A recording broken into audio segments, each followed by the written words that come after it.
entertain divas and those that love us.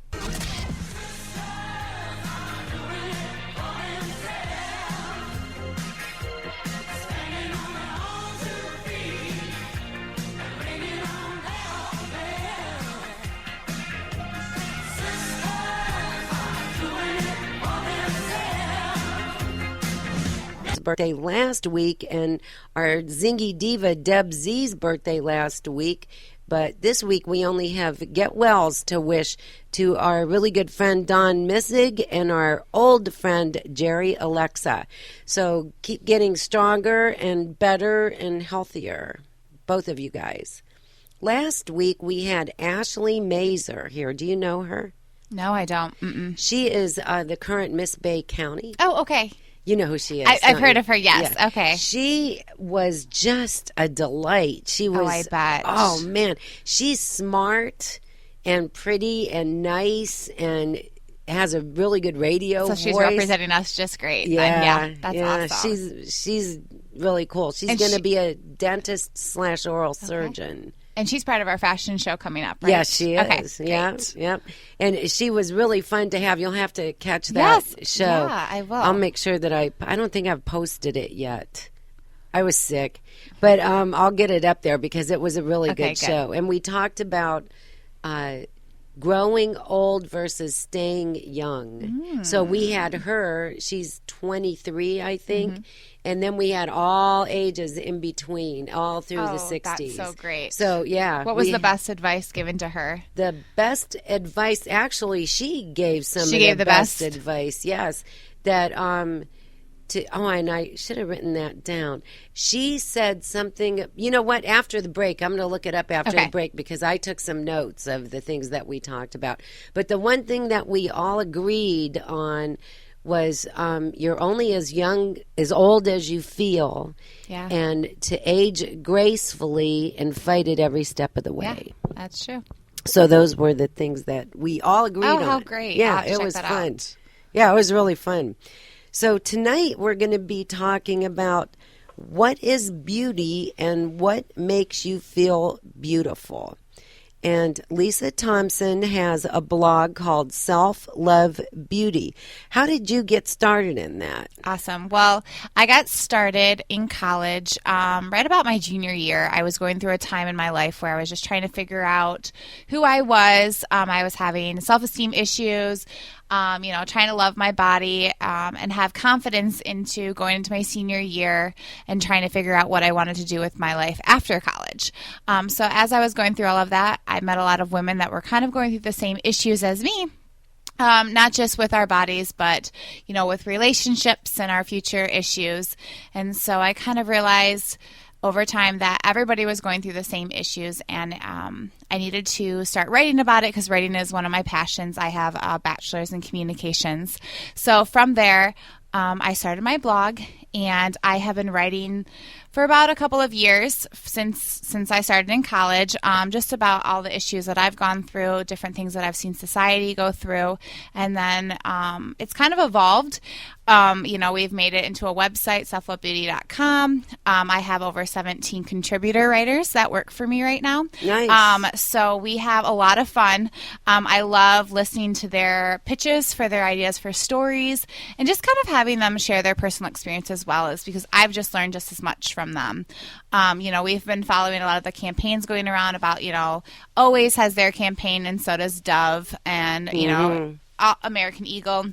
And so we've kind of been able to pull from there and kind of decide how we wanted to create our own. And it's been great to listen to the stories that these girls have to share, as well as create a community for women to feel comfortable talking about what they've gone through to help other people as well. Very nice. Yeah. That's very good. I admire that you do that. I mean, Thank you. That's really and very good. To be honest, along the way, I've met so many other women that have, felt the same need as me. And so that's been great. And I think, there's just a small pocket of us right now, but I think we need to expand and help other people feel comfortable sharing their own issues and then making them feel beautiful along the way. Right. Doesn't it make you feel good when you meet a pocket of women yes. like that? And it just, every time I have that coffee or, I have that conversation with 5 or 6 women, you just leave those conversations feeling that much more powerful, that much better about yourself, as well as, okay, we're going to conquer this together. Right. It gives you hope. Yes. Exactly. Yes. I'm going to share a little story with you. Perfect. I had already been doing this and wrote my book and had it published and everything. And so my granddaughter knew about what I did and why. And one day she invited me for Grandparents' Day. So I went to her school, and all of the parents sat on one side, and all of the kids, this is 7th grade, I believe, 7th or 8th grade, and all of the kids sat on the other side, and the teacher named a team captain, and we played a game. And while we were playing that game, a little girl that was sitting behind the little girl that he made captain said something really mean to her. I don't know what she said. And she started crying and got up and ran out of the room. And nobody went after her or anything. It just shocked me. The teacher didn't even go after her. And the mom laughed. Oh, geez. It freaked me out. Yes. It really did. That's not setting an example at all. And then later on, the teacher went and brought her back in, and you could tell she was crying really hard. It was horrible. And so on the way home, I said to my granddaughter, were you friends with the little girl that was the captain or the other little girl? And she said, the one that was captain. The other little girl bullies her every day and tells her that she's ugly and all this other stuff. And I said, how does that make you feel? And she said, not very good, but she's more popular than we are. And so they don't feel like they have a right to say anything. And that's part of the issue. We definitely need these pockets of women to feel comfortable enough to stand up against the bullies. And we need bullies. Teachers. Absolutely. And parents. It starts right from the home, Yeah. Her mom freaking laughed. Exactly. Oh, it took everything in me not to get up and just slap her. I can't even imagine. I was in there. Or running after the girl to help her, something. And it's so hard because some people feel like it's not their place, and sometimes it's not. But at the in same a time, situation like that, it's very hard not to just step in and say a few words. Right. Is the nicest way to put it. It was really, really sad. So anyway, I didn't really, when I was growing up, it didn't start maybe it was even 6th grade. It didn't start until like junior high, where girls would start doing that to each other. But it seems like girls are maturing quicker. Yep. And they're being bombarded with advertisements now. Absolutely. And magazines. And so they're almost forced to grow up. But are they really growing up? Can they handle that kind of stuff? What's your take on that? And I think to that point, I think that they aren't ready to grow up yet, but I think society, is setting them up to feel as though they need to, as well as parents are too. Nowadays you have all of these opportunities, and sometimes we forget that all we need is the kids to put on non-matching clothes, go play in the dirt and have some fun and learn the small things in life and enjoy the laughter, and because at the end of the day, that's what makes you beautiful is the inner stuff, the laughter, the friends that you have and the fun times that you have. But when we're basing it off of looks and we're basing it off of who has more than the other person, that's when the bullying starts to happen. And then your self-esteem comes down a little bit more because you don't have what other people have, or you don't have as much makeup on as the next person, Right. And it's starting at such a young age right now. And I've seen, we've been trying a lot more to target that audience, but I think we target it, but then we forget to follow up with it. And then we forget about the high schoolers that are then again in the vulnerable state of going into college, and we have our role models that sometimes don't always want to be role models, like the Kardashians, for instance. Right. They are setting their role models whether they want to be or not, and how you act in public and how you act in society is how you dress and how absolutely you look. Absolutely. And I heard this quote yesterday, actually. A lady said to me, she was talking about, what I do, with my website. And she said, whenever I sit down to write, I always think about what's the advice I could give to the little girl I was. Oh, and nice. What is the example I could set for the little girl that went through everything that I did. And it's kind of helped me a little bit with how I wanted to write, or how you say things, or how you portray yourself to society. Because as much as we sometimes don't want to be that role model, obviously we all have our bad days, but you have that little girl on the sideline looking for you as an example. And it's not so much as how being a role model, it's not so much as how you look. And I think we forget that sometimes. Mm-hmm. Yes. But little girls watch so closely. They do. And we watch how you treat other people. I remember my mom used to embarrass me because she was nice to everybody. Yes. And I'd say, wow, do you know them? Do you know? And well, why are you nice to them if you don't even know them? I really did used to wonder that.